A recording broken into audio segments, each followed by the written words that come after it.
Hey guys, we're here working on our crew hauler truck here on this new episode, episode 2. If you missed episode 1, go back and check that out. I have a link in the description below. But on this episode, I started out tearing the front end apart, and I got some time-lapse footage of that, and I didn't film my intro before I did that, so let's go check that out right now.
Well, as you just saw, I got the front end and everything all tore out of this thing, all the stuff out of the way. The main thing I wanted to do here was check everything, the condition of the engine, the front of the engine, make sure there's nothing damaged majorly that's going to be causing more harm to start it. Make sure all of that's good. So far everything looks good. The fan clutch took the brunt of the damage here, but it didn't damage anything as far as this bearing here, or the pulley and everything, and the belt is all shredded. So the only thing that's going to be spinning is the crank right here, so that helps minimize damage if anything's wrong here. But everything looks good, nothing major. The AC compressor clutch went out, so you're gonna have to, I'm probably just put a new AC compressor in it. As many hours as on this thing, 29,000 hours. So I'll be just putting a new AC compressor on it, and stuff like the alternators, I'll probably replace those just because it'll all be new and I don't want to worry about it. Who knows the last time these were replaced. And having two is nice because you have a fail-safe, but I think I'll just put new ones on it because you know, cheap and easy, and stuff like that you can replace fairly easy and know it's all good and not have to worry about something that's been sitting out in the weather and not working, or has a lot of use on it. So in here I have the intake off. I was checking the turbo and the intake path, make sure there's nothing they got in there that would be sucked into the engine or the turbo, because this isn't actually going to be feeding the engine. Right here is going to be feeding the engine, but got the intake off, and all looks good in there. It was all sealed up still. Air filter looks good, so you know, no rats or anything got in here and made a nest, but that all looks clean. And that would come into here to the intercooler, and this cold side pipe right here, these like to blow on these 6.7s, and my other truck, I have another truck that's a 6.7, and I took this off and I put it under the seat in the back in case I blow one on one of our trips. I'll have a replacement. So I sealed that off. I'm going to be taking this off. This will be where the engine gets the air from, and I blocked off the intercooler. This is the intercooler here. It's a water to air intercooler. This truck has two cooling systems, two radiators. As you can see, there's a small one here and a big one. This is the engine radiator. This is the secondary system radiator. There's two separate systems, two thermostats, two water pumps. The reason they do that is the secondary system only runs at about 135 degrees, and it runs the water-to-air intercooler, EGR cooler, and I believe the transmission cooler, and maybe a few other things. I have to look at the coolant path, but mostly the water-to-air cooler and the EGR cooler runs 135 degrees, so it can cool the air more and get denser air charge. And then the engine cooling system obviously runs at normal operating temperature for engine, 190, 200, around that area. So that's kind of odd thing about these engines, but it works well for them. And that water-to-air intercooler works pretty good, and it's compact and easy. It'll be real nice for my project because I'll have limited space in front of the engine with that 72 crew cab, and this compact water-to-air intercooler is going to be out of the way of the front, so I can leave room for the radiators up here. So far it's all looking pretty good. One more thing I have to do back here. I had robbed the fuel tank out of this for a previous truck I was working on, and I actually took the lines off of here too, so I'm gonna have to rig up some lines to a makeshift fuel tank here, and so this thing can get some fuel. And the frame rail pumps down here will prime the fuel system and everything. I'm probably going to replace the frame rail pump too, just because I don't know how many hours are on it, and that is a big component for these engines. These engines, like common rail engines, like good clean fuel, consistent fuel pressure, don't like water at all. This thing has a CP4 injection pump down in here. Those CP4s are known for causing problems and sending metal shavings all through your fuel system. But this is all new. The fuel system's 100% new on this thing, so that's nice. Don't have to worry about that, at least for now. And good clean fuel is a must for these engines, so we'll start off right and make sure it gets clean fuel from the start. But yeah, we'll throw some batteries in here, and I'll power the truck up and get the scanner out and make sure there's no codes, or there'll be some codes but nothing major that is going to throw some red flags about starting this thing. So we'll get after it. Well, I think I have it ready to attempt to start it here. Have the transmission cooler lines looped, and I put ATF in it, so there's some fluid in there for that thing to pump up and lubricate everything. Got some batteries in it. They're not hooked up yet, but they're in it. I checked the frame rail filter there. Everything's good there. There's a filter in it and everything. Have a makeshift fuel tank right here. Have my hoses hooked up, spliced into the factory lines, so we have a return and a feed there. So I'm going to hook the batteries up, make sure everything sounds okay, and then I'll go in there with my scanner and I will try to prime the fuel system, turn a key on, make sure everything sounds alright, cycle the key, make sure I have fuel pressure, and then we'll try to crank her over, see what happens. So wish me luck.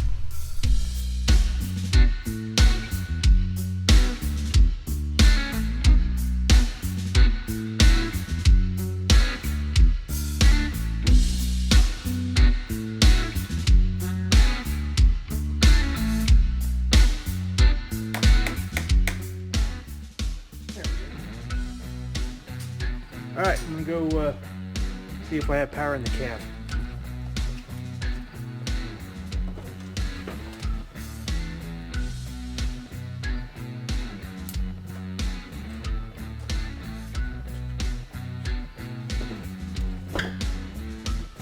Okay, no power in the cab, so that's not good. I'm going to see if I can figure something out here real quick.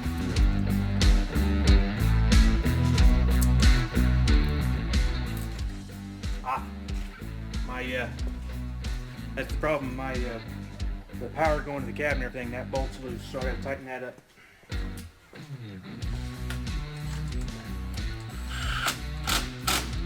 There. Now I hear a dinger.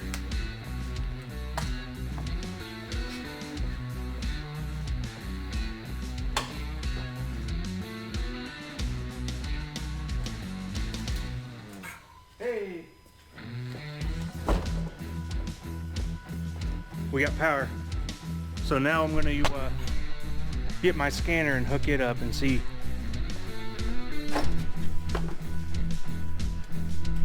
See, we got the dash lit up there. going to get my scanner and see what happens. Here I have my scanner hooked up here. Let me reconnect it. Fuel pump's running. The dash isn't happy because there's all kinds of stuff that's not hooked up. But at least the fuel pump's running. Let me get to the right there. It says fuel system pressure not low, so we have fuel pressure to the injection pump. It just shut the fuel pump off, but it's circulating in there, so we have fuel all the way up to the front. So all that's left now is to see if it'll crank. I'm going to get this up to fuel rail pressure so I can watch fuel rail. There's fuel rail pressure. I'm going to watch fuel rail pressure as I crank to make sure it's doing what I want it to do. And we have a bad connection somewhere. I'll have to track that down. Okay, I got the battery charger hooked up and checked the connections in the battery, and it will crank. So let's go crank it and see if it'll start.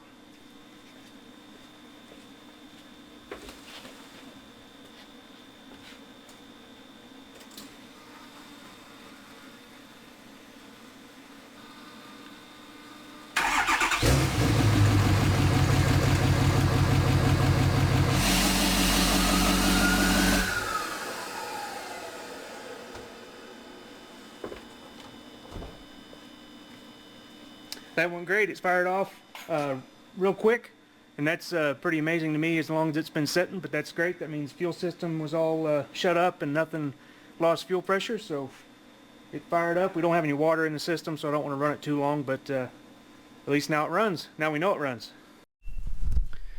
Well, there you have it, guys. We just saw this thing start up for the first time in 3 years. I think it even might be 4 years. I haven't really done the math yet. So that's great. This thing sounded good, sounded healthy. Everything sounded good there, so that's good. The turbo spooled up fast, so that means it's got oil pressure, because these things have there's an oil feed line to the turbo, and the vanes, it's a variable vane turbo, and the vanes are actuated by oil pressure. So as soon as the engine gets oil pressure, you can hear that. You hear that turbo come on. If you heard that whenever I started it up, that means it got oil pressure to it really fast, which is good. You know, we didn't have a problem getting oil to it, and so it's great to see this engine so healthy since it's been down so long. That was one thing I was worried about before I started it. I spun the engine over by hand, and everything felt great there. It's real smooth, good compression, and it didn't have any tight spots in it, so that's good. You know, moisture got in the cylinders. You know, that's something I was a little bit worried about. One thing I'm going to do for sure to this engine is I'm going to change the turbo out, because this is a cab and chassis truck. These have a smaller turbo from the factory, and the engines are derated to 300 horsepower. So what I'm going to be doing here is I'm going to be putting a 2015 and up Powerstroke turbo on it. Ford Performance actually sells a retrofit kit for the older Powerstrokes. The 11 to 14s you can retrofit up to a 2015 turbo, and it's a bigger spec turbo. The 11 to 14s had a dual compressor housing turbo. It's kind of a little wonky deal. They're not as reliable. There's a lot of shaft failures in those turbos. So I'm going to be changing up to a 2015 turbo, which is just a conventional VGT turbo. It's a lot bigger than these cab and chassis turbos, and it'll bump the horsepower up to like 440 or something on a factory ECU tune. This one will be tuned up a little bit more than that, but it'll be nice to have that more reliable turbo, because these cab and chassis turbos, I've had problems on customers' trucks with the bearings going out of them, especially when you work them hard, because they're just such a smaller turbo, and they're easy to overpower and overspeed the turbo wheel. This one's a new turbo, so that's good, but I think we'll enjoy the more power that the bigger turbo will provide. So we're going to be changing that for sure. I already said I'm going to be changing some of the alternators and stuff, and just kind of the normal wear items on an engine like this, so don't have to worry about it. You know, idler pulleys and that kind of stuff. So right now, I think I'm going to go pull the engine codes and see what we got hiding in there, see if we have any bugs we got to work out there. So let's go check that out. I have my scanner pulling the codes, and while it's doing that, I thought I'd go back here and show you. This is supposed to have a 410 limited slip. It's specific for the ambulance package. Usually these Dana S110, I think what this is, usually these have like 488s or 513s, usually 488s, but ambulance package, it has 410s, which is really nice because that's going to help the highway cruising speed with this project. But it's supposed to have a limited slip in it, and unfortunately the limited slip is shot. See, I'm spinning this tire backwards and that front tire is going forwards, and that's pretty much just like a open differential. There should be some resistance here. You try to spin this and that tire won't be moving, and this one will have some resistance on it or something like that. So those clutches in there are shot, and I don't really know much about these great big Dana axles, if the clutch packs in them are rebuildable or what. So I'm gonna have to do some reading on that. It's got the great big third member there that's removable at least, so you don't have to you can just take that out, and your gear, ring and pinion, and everything is contained, just like a Ford 9-inch or something, but a lot bigger. But that sucks that the limited slip isn't working. But hopefully I can rebuild that, and we'll have some limited slip action in the rear end. Since this thing's going to be two-wheel drive, it'll be nice. Okay, I think it's done.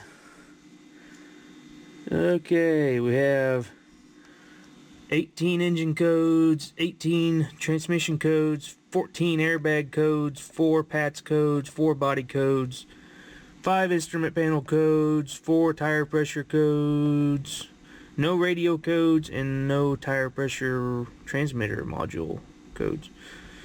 I don't think this thing even has tire pressure sensors, but yeah, it's a lot of codes. But I mean, obviously it's going to have codes because I have a whole bunch of stuff unplugged. So usually all your unplugged stuff is going to be a code, and the DPF system's gone, so every sensor there is going to be a code, and all the stuff up front that's unhooked, all that's going to be a code. I'm going to check those out and see if I see anything pertinent to the condition of the engine. If I find anything, I'll show you guys, but if not, we'll move on. Okay, we did have some codes that are going to have to be addressed. A lot of these are just because stuff that's missing, but right there we have generator B field terminal circuit low, a couple of alternator codes. So there might be a broke wire there somewhere. So circuit low would mean no voltage, or low voltage, what it would expect to see. All this stuff is stuff that's unhooked or not there. The brake system I'll have to check out because that shouldn't be unhooked. And on the dash, one of the warning lights it's giving me is a check brake system. So there could be a something with the ABS system that's not happy. So I'll have to check over the ABS wires. And it's giving me a glow plug control module code. So I'll have to test the glow plugs. These 6.7s don't really need glow plugs, but there'll be a check engine light there if that glow plug's not working. So I'll have to check all those out. That's the engine side. Go to transmission.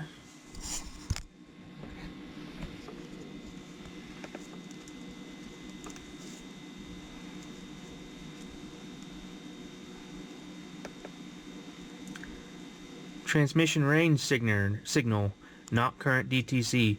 So I might just clear that and see if that goes away. That would be the what tells the what gear it's in and stuff. So that seems to be working, because if that was not working,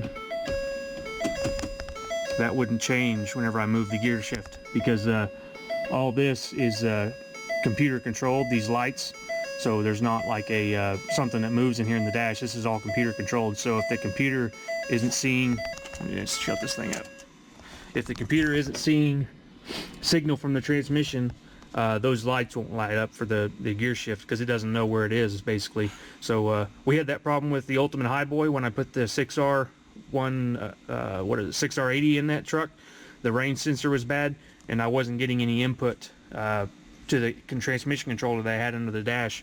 Whenever I put it in gear or move the gear lever, it didn't change gears. So it's good that that's working, even though we have this code. Hopefully it was just something that intermittent or something like that had a problem there, or old problem that's been fixed. But anyway, I think I'm going to get this thing out of the shop. I have it jacked up. I'm going to start it and test the transmission, and test the brakes and everything. And then I'll have to strap a fuel tank to the frame rail. I think I'm going to drive it out of the shop, and we'll steam clean the back end of this thing, and have the steam cleaner out, and we'll clean all this up so it's a little nice to work on. Okay, let's give this transmission a go and see if it's working as it should.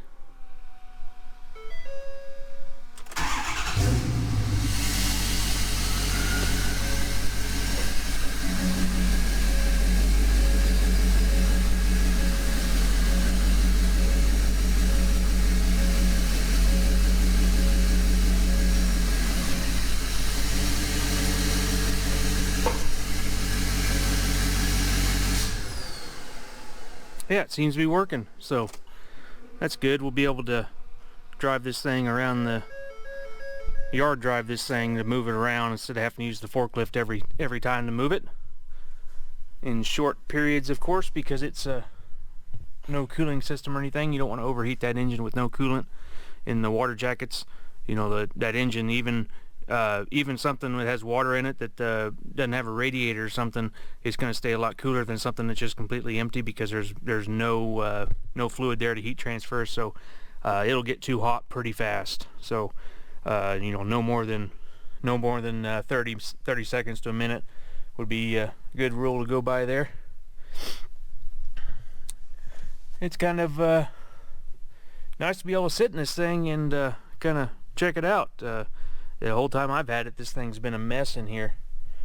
Still got a bunch of glass shard, little bitty fine dust from glass and stuff in here. I want to try to get this floor mat out of here, and then probably try to wash the floor out to get any remaining glass out of here, just so you don't have to deal with it in the shop. Anyway, I'm going to try to pull it out here and wash that back end off. So I got to rig up a fuel system that will travel with the truck, and we'll see if we can get out of the shop.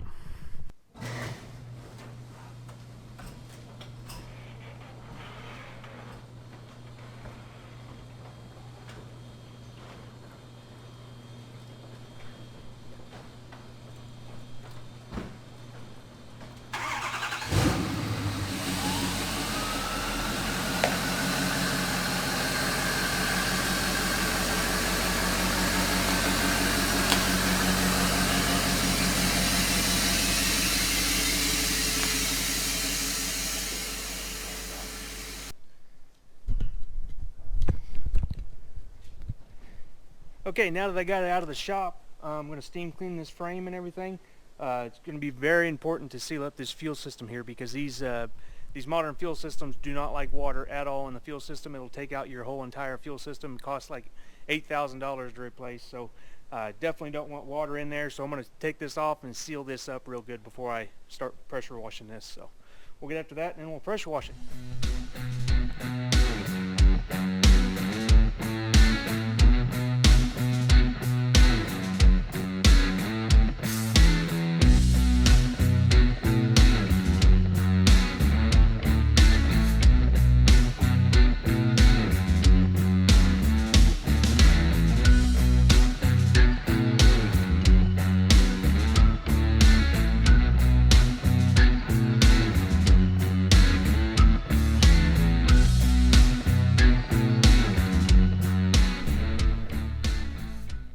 Got done pressure wash. Well, there you have it, guys. Pressure wash this frame. It's nice to get all the road grime and everything off of this thing that it collected over the years. It's at least it wasn't all rusty. That's one good thing about Oklahoma. We don't get a lot of salt on the road, so the frame's all nice and clean. There's not corrosion, rust spots in it where the frame's eating away and stuff. So That all looks good. I think that'll do it for this episode, guys. Hey, thanks for watching. I hope you're enjoying this episode and this build series. I know I am.